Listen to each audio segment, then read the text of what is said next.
Good evening student, আমি কাঞ্চন। তোমরা দেখছো আমার YouTube educational channel job tutorial.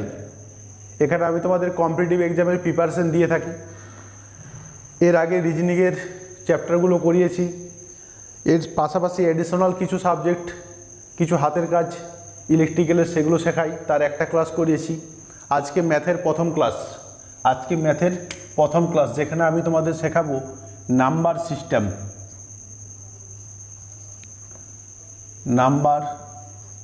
System. বাংলায় এটাকে বলা হয় সংখ্যা পদ্ধতি। বাংলায় এটাই কি বলছি? সংখ্যা পদ্ধতি।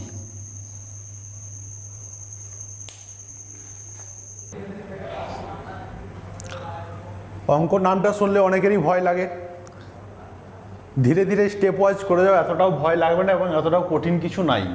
কম্পিটিটিভ এক্সামে অঙ্ক কিন্তু একটা অনেক বড় সাবজেক্ট, এখানে অনেক চ্যাপ্টার রয়েছে এবং এখান থেকে কি আছে, অনেক নাম্বারও আছে। 100 নাম্বারের যদি পরীক্ষা হয়, তুমি ধরে রাখতে পারো এখানে 25 থেকে 30 নাম্বার কিন্তু থাকে অঙ্কের একটা সুবিধা বলে রাখি, শোনো, অঙ্কের চ্যাপ্টার নির্দিষ্ট। যদি প্র্যাকটিস, এমনি যদি জিকে, স্ট্যাটিক জিকে, কারেন্ট অ্যাফেয়ার্সের কথা বলো, এর কিন্তু কোনো সিলেবাস নাই, অনেক পড়তে হবে। কিন্তু অঙ্কর কী আছে, নির্দিষ্ট চ্যাপ্টার আছে, সিলেবাস আছে। সেই সিলেবাস অনুযায়ী তুমি যদি পড়ে যাও, সেখান থেকে কিন্তু কোশ্চেন হুবহু ওইটা পাবে না যেটা তুমি করেছো, ওই টাইপের কোশ্চেন পাবে, তাই তো? তাহলে 25 নাম্বার এখানে তোলা কিন্তু খুবই সহজ, যদি তুমি ঠিকমতো প্র্যাকটিস করো।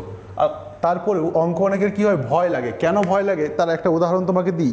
তুমি দেখবে তোমার গ্রামে 30 জন আছে, তুমি তোমার গ্রামে 30 জনকেই চেনো, বা তোমার গ্রামে যদি 500 জন থাকে, তুমি তোমার গ্রামের 500 জনকেই চেনো। কিন্তু তোমাকে যদি নতুন একটা গ্রামে নিয়ে যায়, সেখানে 300 জন আছে, তোমাকে যদি একদিন দেখায় এখানে, তুমি বড় জোর 5 থেকে 6 জনের নাম বলতে পারবে, কি 10 জনের নাম বলতে পারবে, 300 জনের নাম তো মনে রাখতে পারবে না। কেন? না, তুমি ওদেরকে ধীরে ধীরে শেখোনি, আজকেই হঠাৎ করে 300 জনের নাম শিখে নিয়েছো, তাই না? তুমি তোমার গ্রামেরটা কেন বলতে পারলে? কারণ তুমি এখানে আস্তে আস্তে ওদেরকে দেখে এসছো এবং ওদেরকে চেনো, তাই না? এইভাবে তুমি ওদেরকে চিনেছো, তাই তুমি ওদেরকে মনে রাখতে পেরেছো। কিন্তু একটা অন্য গ্রামের 300 জন লোককে, বা 300 জনের জায়গায় যদি 100 জনও থাকতো, তাও তুমি একদিনে মনে রাখতে পারতে না। ওখানে কিছু থেকে ধীরে ধীরে ওদেরকে চিনতে হতো, সেটা মনে থাকবে। তো চলো নাম্বার সিস্টেম শেখাই, খুব ইজিভাবে শেখাবো। আজ নাম্বার সিস্টেমের যে বেসিক কনসেপ্ট, সেই বেসিক কনসেপ্ট শেখাবো তোমাদের। ক্লাস 1 এখানে কি শিখছো? এই নাম্বার সিস্টেমের বেসিক কনসেপ্ট। তো চলো ফার্স্ট একটা নাম্বার লিখি। ধরো আমি একটা নাম্বার লিখেছি 12, আমি একটা নাম্বার লিখেছি 100, আমি একটা নাম্বার লিখেছি 1331। এগুলো কি? এগুলো হচ্ছে একটা সংখ্যা। কিন্তু তুমি খেয়াল করে দেখলে বুঝতে পারবে, এগুলো এরকম ছোট ছোট কিছু জিনিস নিয়ে তৈরি। 1, 2, 3, 1, 2, 3, 4। এটাকে আমরা বলে থাকি 2 অঙ্কের সংখ্যা, এটাকে বলে থাকি 3 অঙ্কের সংখ্যা, এখানে বলে থাকি 4 অঙ্কের সংখ্যা। কেন? এখানে 4টা অঙ্ক দেখতে পাচ্ছি, 1, 2, 3, 4। 1, 2, 3, 1, 2, তাহলে এটা 2 অঙ্কের সংখ্যা, এটা 3 অঙ্কের সংখ্যা, এটা 4 অঙ্কের সংখ্যা, এটা আমরা জানি। কিন্তু এই যে এগুলোকে আমি কি বলছি? সংখ্যা বলছি। এটা 2 অঙ্কের সংখ্যা, এটা 3 অঙ্কের সংখ্যা, এটা 4 অঙ্কের সংখ্যা। বলার সময় একটা কথা ইউজ করছি, ভালো করে একটু খেয়াল করো, অঙ্ক। কি কথা ইউজ করছি? অঙ্ক। কি ইউজ করছি? অঙ্ক। তাহলে আমি একটা কথা বলতে পারি যে সংখ্যা বলছি না, সংখ্যা কি নিয়ে তৈরি? সংখ্যা অঙ্ক নিয়ে তৈরি। অঙ্ক ইংরেজি কি বলে? ডিজিট বলা হয়। কি বলা হয়? ডিজিট। তাহলে সংখ্যা কি নিয়ে তৈরি? সংখ্যা অঙ্ক নিয়ে তৈরি। তাহলে একটু জেনে নিই অঙ্ক কি জিনিস। ডিজিট, অঙ্ক। অঙ্ক হচ্ছে যা দিয়ে আমরা এটা কি লিখতে পারি? যা দিয়ে সংখ্যাকে প্রকাশ করা হয়, তাকে আমরা কি বলবো? অঙ্ক বলবো। অঙ্ক আছে কটা? লিখবে, অঙ্ক হলো 10টি। চলো অঙ্ক 10টা কি কি জেনে নিই। 0, 1, 2, 3, 4, 5, 6, 7, 8, 9। এইগুলি হচ্ছে অঙ্ক। তুমি খেয়াল করে দেখবে যে কোনো সংখ্যা, সেটা 1 অঙ্কের হোক, 2 অঙ্কের হোক, 5 অঙ্কের হোক, 10 অঙ্কের হোক, 20 অঙ্কের হোক, যত অঙ্কের সংখ্যাই হোক না কেন কেবলমাত্র এই 10টা অঙ্ক নিয়েই সংখ্যাটা তৈরি। তাহলে একটা বেসিক কনসেপ্ট আমি শিখে গেলাম, কি সংখ্যা কী নিয়ে তৈরি, অঙ্ক নিয়ে তৈরি। অঙ্ক কোটা 10টা, কি কি 0 to 9, এগুলো হচ্ছে অঙ্ক। এবার সংখ্যা, তাহলে এটাই কি বলবো, এটা হচ্ছে 2 অঙ্কের সংখ্যা, বা এটাকে ইংরেজিতে কি বলবো, 2 ডিজিট নাম্বার। কি বলা হবে, 2 ডিজিট নাম্বার। এটা হয়ে যাবে 3 ডিজিট নাম্বার। এটাকে কি বলবো, এটা হবে 4 ডিজিট নাম্বার। চলো, নাম্বার হলো, অঙ্ক হয়ে গেল। এবার কিছু সংখ্যা লিখছি। নাম্বার শিখে গেলাম, সংখ্যা শিখে গেলাম। নাম্বারকে ইংরেজিতে বলছি, বাংলায় কি বলছে, সংখ্যা। ইংরেজি টার্ম নাম্বার, বাংলায় কি বলেছে, সংখ্যা। সংখ্যা কি নিয়ে তৈরি হলো, অঙ্ক নিয়ে তৈরি। অঙ্ক কি, যা দিয়ে আমরা কি করছি, সংখ্যাকে প্রকাশ করছি, তাকেই বলবো অঙ্ক। অঙ্কের সংখ্যা কটা, অঙ্কের সংখ্যা হচ্ছে 10টা, 0 to 9। 0 to 9 যে কোনো সংখ্যা এই অঙ্ক ছাড়া গঠিত হতে পারে না। তো এবার আমি কিছু সংখ্যা লিখছি।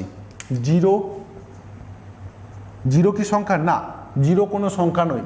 0 যদি কারো পরে বসে তবে গিয়ে সংখ্যা। যেমন ধরো আমি লিখলাম 10, 100, 0 লিখেছি, 10 লিখেছি, 100 লিখেছি, এটা সংখ্যা, এটা সংখ্যা, কিন্তু এটা সংখ্যা নয়। কেন, অনলি 0 এটা সংখ্যাকে নির্দেশ করে না। কি নির্দেশ করে, শুধুমাত্র অঙ্ক। 0 কি একটা অঙ্ক, সংখ্যা নয়। ও যখন কারো পরে বসবে তখন ওটা হবে সংখ্যা। ঠিক আছে, তো আমি কয়েকটা লিখছি। যেমন ধরো 1, 2, 5, আচ্ছা পরপরই লিখে যাই, 3, 4, 5, 6, 7, 8, 9, 10। 1 থেকে 10 অবধি আমি সংখ্যা লিখেছি, সবই কি এক অঙ্কের, 10 ছাড়া। 10 কত অঙ্কের সংখ্যা, 2 অঙ্কের সংখ্যা। এবার আমরা শিখে গেছি যে কোনো একটা সংখ্যা লিখলে দেখেই বুঝতে পারো ওটা ক অঙ্কের সংখ্যা, ওর মধ্যে কটা অঙ্ক আছে, তাই না। তো দেখো 1 থেকে 10, 1 একে দেখো ভাঙাই যাবে না, 1 ইন্টু একে রেখে দিতে হবে। 2 একে ভাঙতে হবে কি, 1 ইন্টু 2। 3 1 ইন্টু 3। 4কে কীভাবে ভাঙতে পারি, 2 ইন্টু 2। 5কে কীভাবে ভাঙবো, 1 ইন্টু 5। 6কে কীভাবে ভাঙতে পারি, 2 ইন্টু 3। বা একে আবার কীভাবে ভাঙতে পারি, 1 ইন্টু 6। তেমনি এই 4কেও ভাঙতে পারতাম, আবার 1 ইন্টু 4-এ ভাঙতে পারতাম। 7কে দেখো কীভাবে ভাঙতে পারি, 1 ইন্টু 7। 8কে কীভাবে ভাঙতে পারি, 1 ইন্টু 8, এটাও ভাঙতে পারি। 2 ইন্টু 4 ভাঙতে পারি, 8। আচ্ছা 9, 3 ইন্টু 3-এ ভাঙতে পারি, 1 ইন্টু 9-এ ভাঙতে পারি। 10, 2 ইন্টু 5-এ ভাঙতে পারি, 1 ইন্টু 10-এ ভাঙতে পারি। এগুলোতে ভাঙতে পারি। তাহলে এই সংখ্যাগুলো দেখো প্রত্যেকটা নেচার বা ধর্ম কিন্তু কি একই রকম নয়। কি করে বুঝলাম, কাকেও একবারই ভাঙা যাচ্ছে, কাকেও দেখলাম যে দুবারও ভাঙা যাচ্ছে, কাকেও আবার দেখছি কি 2 দ্বারা ভাঙা যাচ্ছে, কাকেও 2 দ্বারা ভাঙা যাচ্ছে না, কাকেও আবার দেখছি একই সংখ্যা দিয়ে ভাঙছে। এই যে 9কে যেমন ভেঙেছি তোকে একই সংখ্যা পরপর 2বার গুণ করে, 1কে ভেঙেছি একই সংখ্যা পরপর 2বার গুণ করে। তো দেখলাম যে প্রত্যেকটা সংখ্যা এরকম যে দেখি আলাদা আলাদা বৈশিষ্ট্য আছে, প্রত্যেকটা সংখ্যার কী আছে, আলাদা আলাদা বৈশিষ্ট্য আছে। তাই আমরা চাইছি প্রথমে যে সংখ্যাগুলোকে কিছু পার্টে ভাগ করে দেওয়া হোক, কিছু নাম দিয়ে ওদেরকে ভাগ করে দেওয়া হোক, কোনো একটা নির্দিষ্ট জিনিসের ভিত্তিতে ওদেরকে কি করা হোক, প্রথমে সংখ্যাগুলোকে ভাগ করা হোক, যাতে আমরা ওদেরকে সহজে আইডেন্টিফাই বা চিহ্নিত করতে পারি। তো চলো প্রথমে আমরা সংখ্যার ভাগগুলো পড়ে নিই। সংখ্যা কত রকমের হতে পারে, কি কি, আর কিসের ভিত্তিতে ওদেরকে ওই সংখ্যাটা বললাম।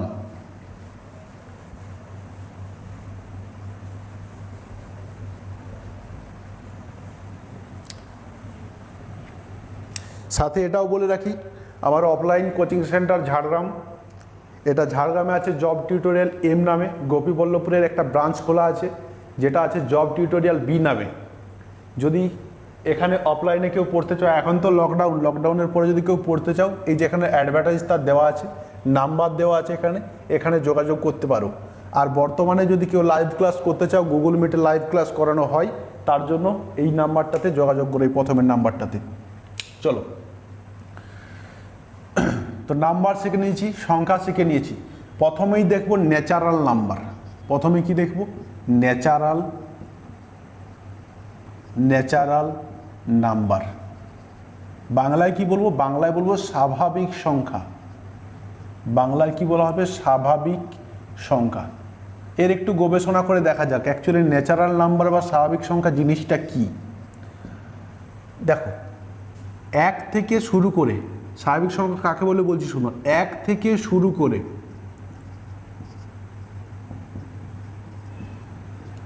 অসীম পর্যন্ত। আচ্ছা, অসীমকে একটা চিহ্ন দিয়ে প্রকাশ করা হয়, সেটা হচ্ছে ইনফাইনাইট বলে, ইনফিনিটি চিহ্ন বলা হয় এটাকে। অসীম পর্যন্ত সমস্ত সংখ্যা, সমস্ত সংখ্যা হলো স্বাভাবিক সংখ্যা। সমস্ত সংখ্যাই হলো কি? স্বাভাবিক সংখ্যা। তুমি যদি এক থেকে শুরু করে যত দূর গুনতে পারো, একদম অসীম পর্যন্ত যত দূর তুমি গুনতে পারো, তুমি যদি 1 থেকে 100 অবধি গুনতে পারো, তো তোমার অসীম 100তেই শেষ হয়ে যাবে, তাই না? তুমি যত দূর গুনতে পারবে তত দূর পর্যন্ত একদম গোনা যাবে। স্বাভাবিক সংখ্যা 1 থেকে শুরু হবে, ঠিক আছে? এবার তোমাকে জিজ্ঞেস করা হবে 5 কি স্বাভাবিক সংখ্যা? হ্যাঁ, 5 স্বাভাবিক সংখ্যা। 10 কি স্বাভাবিক সংখ্যা? হ্যাঁ। 1000? হ্যাঁ, কারণ আমি 1 থেকে শুরু করে অসীম পর্যন্ত বলেছিলাম, সবগুলো হয়ে যাবে কি? স্বাভাবিক সংখ্যা। চলো, স্বাভাবিক সংখ্যা শিখে গেলাম। এবার দেখি হোল নাম্বার। হোল নাম্বার বাংলায় কি বলবো? অখণ্ড সংখ্যা।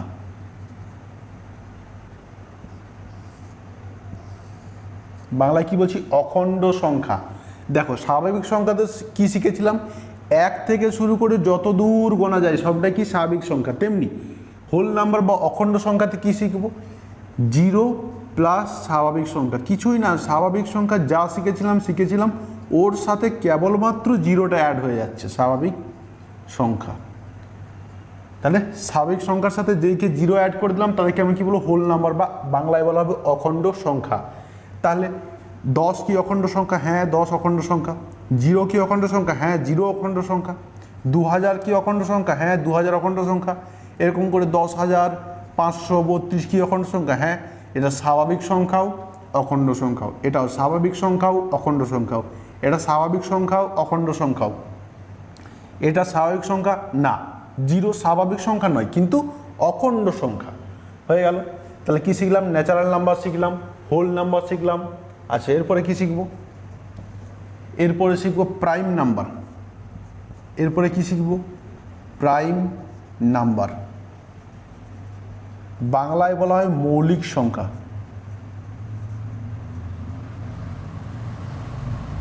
বাংলায় কি বলা হবে? মৌলিক সংখ্যা।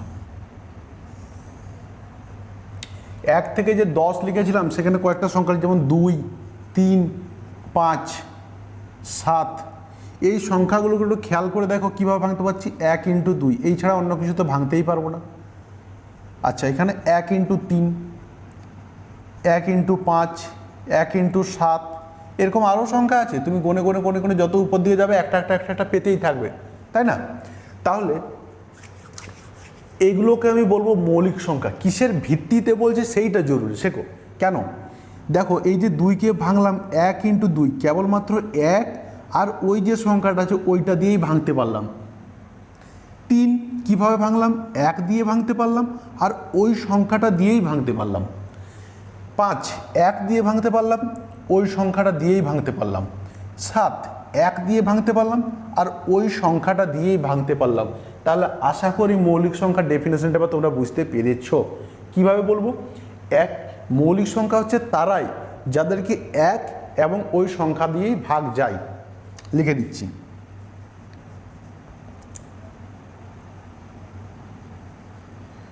যে সমস্ত সংখ্যা 1 এবং ওই সংখ্যা, যে সমস্ত সংখ্যা, কেবলমাত্র কথাটা এখানে একটু অ্যাড করে দেবে, কেবলমাত্র যে সমস্ত সংখ্যা কেবলমাত্র 1 এবং ওই সংখ্যা দ্বারাই বিভাজ্য, ওই সংখ্যা দ্বারাই বিভাজ্য,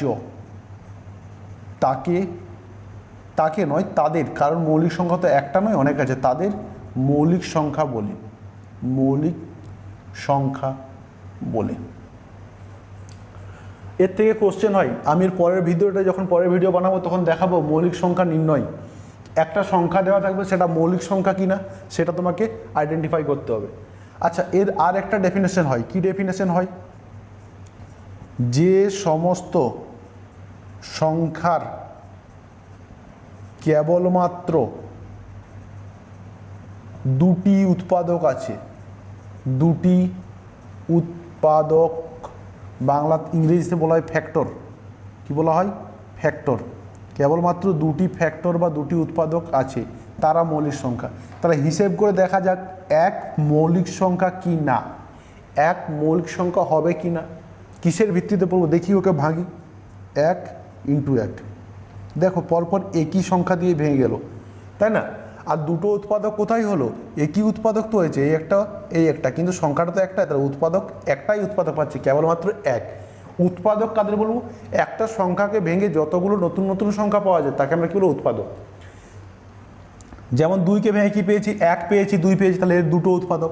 তেমনি 1কে ভেঙে কি পেলাম? শুধুমাত্র একটাই উৎপাদক পেয়েছি, 1। তাই একে আমরা মৌলিক সংখ্যা বলতে পারবো না। যে সমস্ত সংখ্যার কেবলমাত্র দুটো উৎপাদক আছে কিন্তু এখানে উৎপাদক তো একটাই, তাহলে এককে আমরা কি বলবো? মৌলিক সংখ্যা নয়। এক মৌলিকও নয়, যৌগিকও নয়। আচ্ছা, একটু উপরটা মুছে নিই।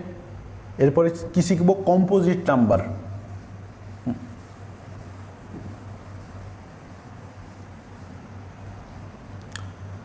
চলো আরেকটু উদাহরণ দিয়ে দিই। প্রাইম নাম্বারের কি কি হতে পারে? 2 হবে, 4 হবে না, 3 হবে, একটু বড়োর দিকে যাও, 11 হবে, 13 হবে, 19 হবে, আর কি হবে? 23 হবে, 25, 26, 27, 28, 29 হবে, 31 হবে, 33, 34, 35, 36, 37 হবে, 39, 41 হবে। এইভাবে হতে হতে হতে হতে যেতে থাকবে। আচ্ছা, তো এখানে একটা প্রশ্ন হয়। কি প্রশ্ন হয়? সব থেকে ছোট বা সব থেকে ক্ষুদ্রতম মৌলিক সংখ্যা কোনটা? যেখানে মৌলিক সংখ্যা শুরু হয়েছে 2। আর সব থেকে বড় মৌলিক সংখ্যা কোনটা? জানা নাই। কেন? সংখ্যা তো ইনফিনিটি পর্যন্ত, গুনে গুনে গুনে গুনে যাও, তাই না? কোথায় যে পাওয়া যাবে তার ঠিক নেই। তবে কোশ্চেন যদি দেয় কি দেবে? সব থেকে ছোট মৌলিক সংখ্যা কোনটা? 2। চলো, মৌলিক সংখ্যা শেখা হয়ে গেছে। এবার সে কি? Composite number.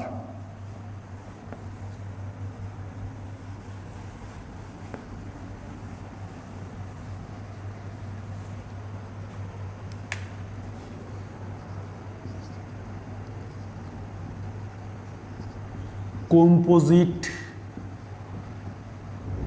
নাম্বার বাংলায় কি বলা হয়? বাংলায় বলা হয় যৌগিক সংখ্যা।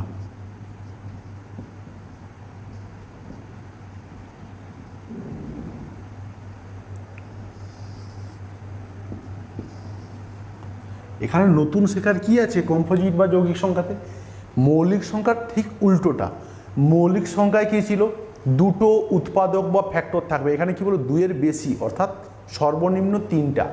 কি লিখে দিতে পারি? যার বা যে সমস্ত সংখ্যার 3টে উৎপাদক আছে, সর্বনিম্ন বা কমপক্ষে 3টি উৎপাদক আছে, তাদেরকে আমরা কি বলবো? তাদেরকে আমরা বলবো কম্পোজিট নাম্বার, যৌগিক সংখ্যা। অন্যভাবে কি বলতে পারি? যে সমস্ত সংখ্যা 1 এবং ওই সংখ্যা ছাড়াও, যে সমস্ত সংখ্যা 1 এবং ওই সংখ্যা ছাড়াও অন্যান্য সংখ্যা দ্বারা বিভাজ্য, অন্যান্য সংখ্যা দ্বারা বিভাজ্য,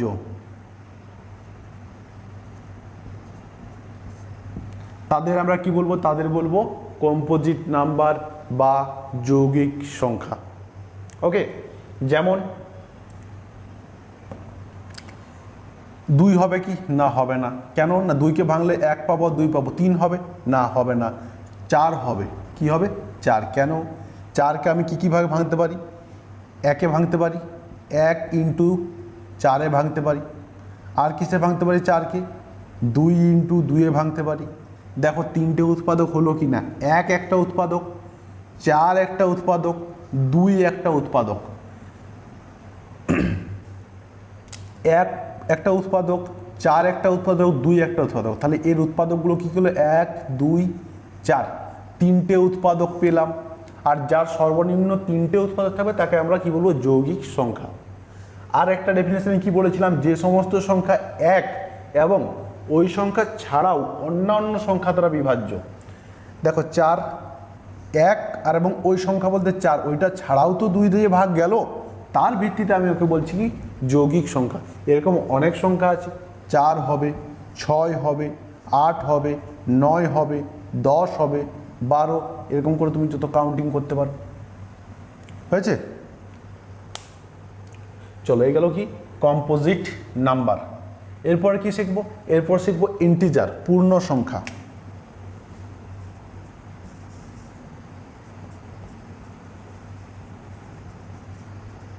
ইন্টিজার বাংলায় কি বলা হয়, বাংলায় বলা হয় পূর্ণ সংখ্যা।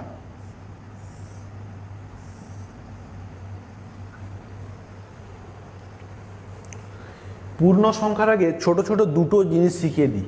কি কি? ঋণাত্মক সংখ্যা কোনগুলো আর ধনাত্মক সংখ্যা কোনগুলো।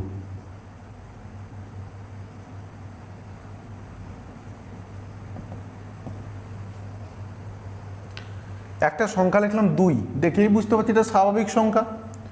একটা সংখ্যা লিখলাম 5, এটাও স্বাভাবিক সংখ্যা। একটা সংখ্যা লিখে দিয়েছি 20, এটাও স্বাভাবিক সংখ্যা। একটা সংখ্যা লিখলাম 100, এটাও স্বাভাবিক সংখ্যা। একটা সংখ্যা লিখেছি 2, 5, 20, 100, এগুলো কি স্বাভাবিক সংখ্যা। এই স্বাভাবিক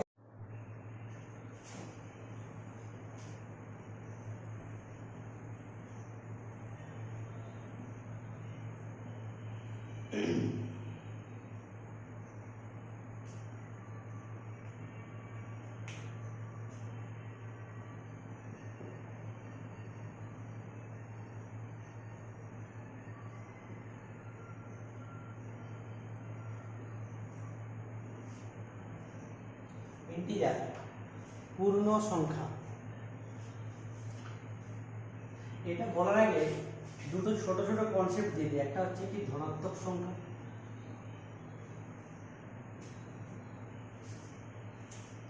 আর একটা কি হয়েছিল ঋণাত্মক সংখ্যা।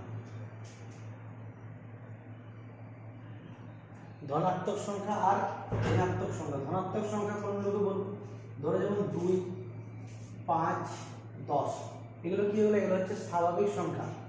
এই স্বাভাবিক সংখ্যাটার আগেই যখন আমি প্লাস চিহ্ন বসিয়ে দেব তখন এটাকে কি বলা হবে, তখন এটা হবে কি ধনাত্মক সংখ্যা। ঋণাত্মক সংখ্যা কোনগুলো, 2, 5, 10, এই যে সংখ্যাগুলো এদেরই মাঝখানে যখন কি বসিয়ে দেবো, আগের দিকে মাইনাস চিহ্ন বসিয়ে দেবো, তখন এগুলো হয়ে যাবে কি ঋণাত্মক সংখ্যা। ওকে, তাহলে পূর্ণ সংখ্যাটা অ্যাকচুয়ালি বলবো কাকে, সমস্ত ঋণাত্মক সংখ্যা প্লাস 0 প্লাস ধনাত্মক সংখ্যা, এই সবকটাকে একত্রে আমরা কি বলবো, এই সবকটাকে আমরা একত্রে বলবো ইন্টিজার, পূর্ণ সংখ্যা। এবার 0 কে পূর্ণ সংখ্যা কেন ধরা হলো সেইটা দেখো। মাঝখানে গেছে 0, 1, 2, 3, 1, 2, 3, এদিকে আবার যাওয়া যাবে, এদিকে আবার যাবে। এটা কত, +1, এটা +2, এটা +3, এটা -1, এটা -2, এটা -3, এদিকে আবার যাচ্ছি, এদিকেও আবার যেতে পারবো ইনফিনিটি পর্যন্ত, একদম অসীম পর্যন্ত। তো কথা হচ্ছে যখন তোমাকে জিজ্ঞেস করলো -2 থেকে +2 কত ঘর, কত ঘর যেতে হবে, -2 থেকে +2 কত ঘর হলো, 1 ঘর, 2 ঘর, 3 ঘর, 4 ঘর। দেখো 4 ঘর হয়েছে, কিন্তু জিরোটার ঘরটা যদি না কাউন্ট করা হতো তাহলে কত অ্যান্সার তো 3। জিরোটার ভূমিকা বোঝা গেল পূর্ণ সংখ্যায়। ওটা পূর্ণ সংখ্যায় বা সংখ্যা রেখায় জিরোর ভূমিকা কি, জিরোটা সংখ্যা রেখায় কি করছে, একটা ঘর সম্পূর্ণ দিচ্ছে, তাই এটাকে আমরা কি বলবো, পূর্ণ সংখ্যা। হয়েছে? চলো, পূর্ণ সংখ্যা হয়ে গেল। এরপরে কি আছে, এরপরে আছে ইভেন নাম্বার। ইভেন নাম্বার,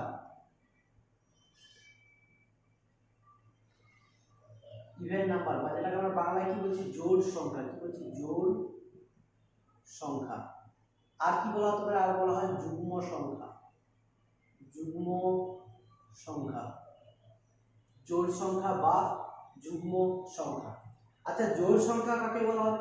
জোড় সংখ্যা হচ্ছে সেই সমস্ত সংখ্যা যারা কেবলমাত্র দুই দ্বারা, কেবলমাত্র বলবো না, যারা দুই দ্বারা ভাগ যায়। জোড় সংখ্যা কাকে বলা হবে? যারা দুই দ্বারা ভাগ যায়, যারা দুই দ্বারা ভাগ যায় তাদেরকে আমরা কি বলবো? তাদেরকে বলবো জোড় সংখ্যা। অন্যথায় কি বলা যায়? অন্যথায় বলা যায় যে সমস্ত সংখ্যার শেষে কি থাকবে? 0, 2, 4, 6, 8, 0, 2, 4, 6, 8 থাকবে, তারা হলো যুগ্ম সংখ্যা। কেন? শেষে 0, 2, 4, 6, 8 থাকলেই সেগুলো দুই দ্বারা ভাগ যাবে, তাই আমরা কি বলবো? যুগ্ম সংখ্যা। যেমন 20, দেখো শেষে 0 আছে, তার মানে জোড় সংখ্যা। 35, শেষে কি আছে? 5, তার মানে এটা জোড় সংখ্যা নয়। 42, এটা হলো কি? জোড় সংখ্যা, কারণ শেষে 2 আছে। 0, 2, 4, 6, 8 থাকলেই সেটাকে আমরা কি বলবো? সেটাকে বলবো ইভেন নাম্বার, জোড় সংখ্যা বা যুগ্ম সংখ্যা। এরপরে কি আছে? এরপরে আছে অড নাম্বার। অড নাম্বার যেটাকে আমরা কি বলছি? বিজোড় সংখ্যা।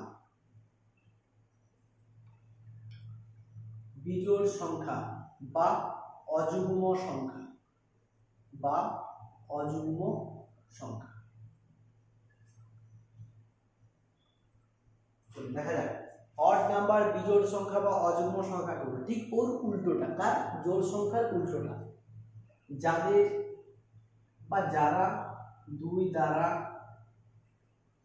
ভাগ যায় না, যারা দুই দ্বারা ভাগ যায় না, যেমন 15, 17, 19, 41, 101। দেখো দেখিয়েছে শেষে 2 এর যে 2 দিয়ে ভাগ দেওয়ার যে কন্ডিশনটা 0, 2, 4, 6, 8, তাদের মধ্যে কিন্তু একটাও নাই।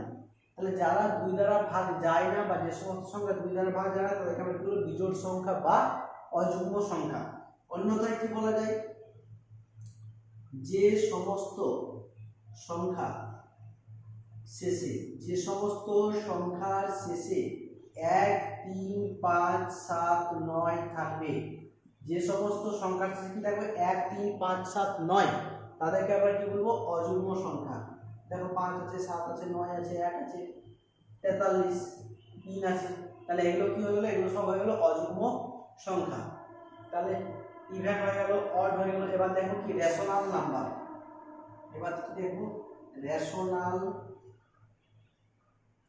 নাম্বার। রেশনাল নাম্বারটাকে বাংলায় কি বলছি? বাংলায় বলা হচ্ছে মূলদ সংখ্যা। কি বলা হচ্ছে? মূলদ সংখ্যা। চলো এবার দেখে নেওয়া যাক রেশনাল নাম্বার বা মূলদ সংখ্যা জিনিসটা কি। লিখবে যে সমস্ত সংখ্যাকে, যে সমস্ত সংখ্যাকে পি বাই কিউ আকারে, পি বাই কিউ আকারে প্রকাশ, পি বাই কিউ আকারে প্রকাশ করা যায়, যাদেরকে পি বাই কিউ আকারে প্রকাশ করা যায়, সাথে কি লিখতে হবে? যেখানে, যেখানে পি ও কিউ হলো দুটি, পি ও কিউ হলো দুটি পূর্ণ সংখ্যা। পি ও কিউ হয়ে গেল কি? দুটি পূর্ণ সংখ্যা। ওকে, তাহলে যেমন একটা সংখ্যা লিখছি, দেখো 5/3, আগের দিকে কিছু না, একবার প্লাসই ধরে নেবে, তুমি লিখছি না, একবার প্লাসই ধরে নেবে। তাহলে প্লাস 5/3 প্লাস 3, তাহলে পি এর মান এখানে কত হয়ে গেল? পি এর মান হয়ে গেল 5, কিউ এর মান কত হলো? 3। দেখো কিউ 5ও পূর্ণ সংখ্যা, 3ও পূর্ণ সংখ্যা, 5ও পূর্ণ সংখ্যা, 3ও পূর্ণ সংখ্যা, তাহলে 5/3টা কি? 5/3টা হলো কি? একটা মূলদ সংখ্যা, কারণ এটা পি বাই কিউ আকারে প্রকাশ করতে পারছি। আচ্ছা, -5/3 কে কি বলতে পারবো? না, বলতে পারবো না। তাই কি? না, পারবো বলতে। কেন? পি এর মান কত হলো? -5, কিউ এর মান কত হলো? কিউ এর মান হলো 3। -5 হলো তো পূর্ণ সংখ্যা, কিন্তু ঋণাত্মক পূর্ণ সংখ্যা হোক, কিন্তু পূর্ণ তো পূর্ণ সংখ্যা তো। তাহলে এটা হয়ে যাবে কি? এটা হয়ে যাবে মূলদ সংখ্যা। শুধু 7, শুধু 7, এটা কি মূলদ সংখ্যা? হ্যাঁ, এটাও মূলদ সংখ্যা। কেন? 7কে আমরা 7/1 আকারে প্রকাশ করতেই পারি। তাহলে পি এর মান 7, কিউ এর মান 1 হয়ে গেল, তাহলে একেও 7/1 মানে পি বাই কিউ আকারে প্রকাশ করতে পারছি, তাই এটা কি হলো? তাই এটা হয়ে যাবে মূলদ সংখ্যা। আর কি হতে পারে? যেমন ধরো রুট যেগুলো আছে, √9, √25, 100। কেন এগুলোকে মূলত সংখ্যা বলতে পারছি? এগুলোকে মূলত সংখ্যা আমি এই কারণেই বলতে পারছি, এগুলো থেকে 3 বেরিয়ে আসলে 3 কে পরে 3/1 আকারে প্রকাশ করতে পারবো। এটা থেকে 5 বেরিয়ে আসলে একে পরে 5/1 আকারে প্রকাশ করতে পারবো। এটা 100 বেরিয়ে আসবে, 100 কে পরে 10/1 আকারে প্রকাশ করতে পারবো, তাই না? তাই একে p/q আকারে প্রকাশ করা যাচ্ছে, তার মানে এটা হলো পূর্ণ সংখ্যা, তাই এটা হলো মূলত সংখ্যা। √41 একটা দিয়ে দিয়েছি, এটা কি মূলত সংখ্যা? না, এটা মূলত সংখ্যা নয়। কেন নয়? √41 থেকে কোনো সংখ্যা বেরিয়ে আসবে না, কোনো পূর্ণ সংখ্যা বেরোবে না, তাই তো। আর যদি একে তুমি বলবে তাহলে স্যার একে √41/1 লিখে দেওয়া যাক। 1 তো পূর্ণ সংখ্যা, কিন্তু √1 কি 41 কি পূর্ণ সংখ্যা হবে?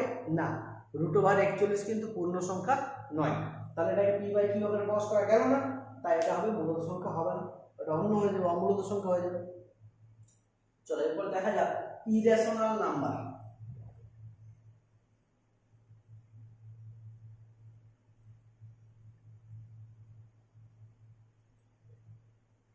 যদি লেখা না হয়ে থাকে পজ করে লিখে নেবে ভিডিওটা।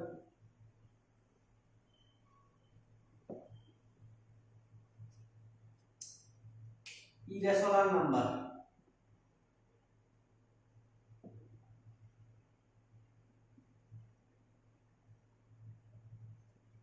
ইরেশনাল নাম্বার, তাহলে বাংলায় এটা কি বলা? বাংলায় বলা হবে অমূলত সংখ্যা। অমূলত সংখ্যা কি বলা হবে?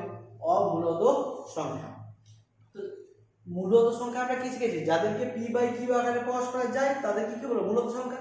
একে তাহলে কি বলা হবে? যাদেরকে p/q আকারে প্রকাশ করা যায় না। যাদেরকে p/q আকারে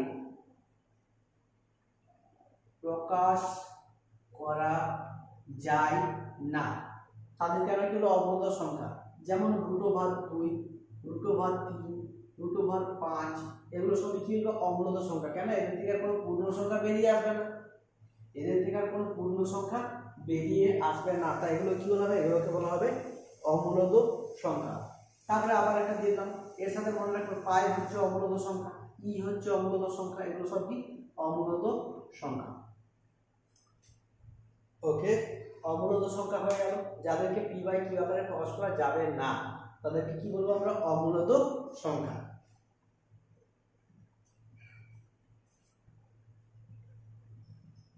আচ্ছা, আর কি শিখতে হবে? কি হয়ে গেল? আমরা প্রথমে শিখেছি অঙ্ক শিখেছি, সংখ্যা শিখেছি, মৌলিক সংখ্যা শিখেছি, প্রাইম নাম্বার বা মৌলিক সংখ্যা, কম্পোজিট নাম্বার বা যৌগিক সংখ্যা শিখেছি। তারপর শিখেছি ইন্টিজার শিখেছি, পূর্ণ সংখ্যা। তারপর শিখেছি কি? ইভেন নাম্বার বা জোড় বা যুগ্ম সংখ্যা। আর শিখেছি কি? অড নাম্বার, অযুগ্ম সংখ্যা বা বিজোড় সংখ্যা, এটা শিখেছি। আর কি শিখেছি? আর শিখেছি রেশনাল নাম্বার বা মূলত সংখ্যা। আর কি শিখেছি? ইরেশনাল নাম্বার বা অমূলত সংখ্যা। আর দুটো জিনিস শিখবো কি? একটা হচ্ছে রিয়েল নাম্বার।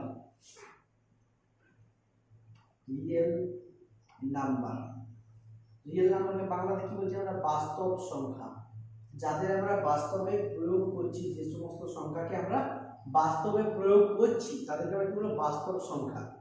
যেমন এক কথায় এটাই বলা যায় যে মূলত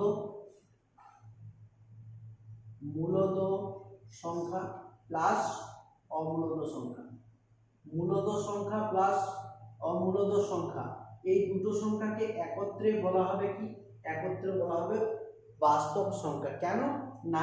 আমরা অঙ্কর জগতে মূলত সংখ্যা ব্যবহার করে থাকি, অঙ্কর জগতে অমূলত সংখ্যা ব্যবহার করে থাকি। যাদেরকে আমরা বাস্তবে কি করছি? ব্যবহার করতে পারছি, তাই বলবো বাস্তব সংখ্যা।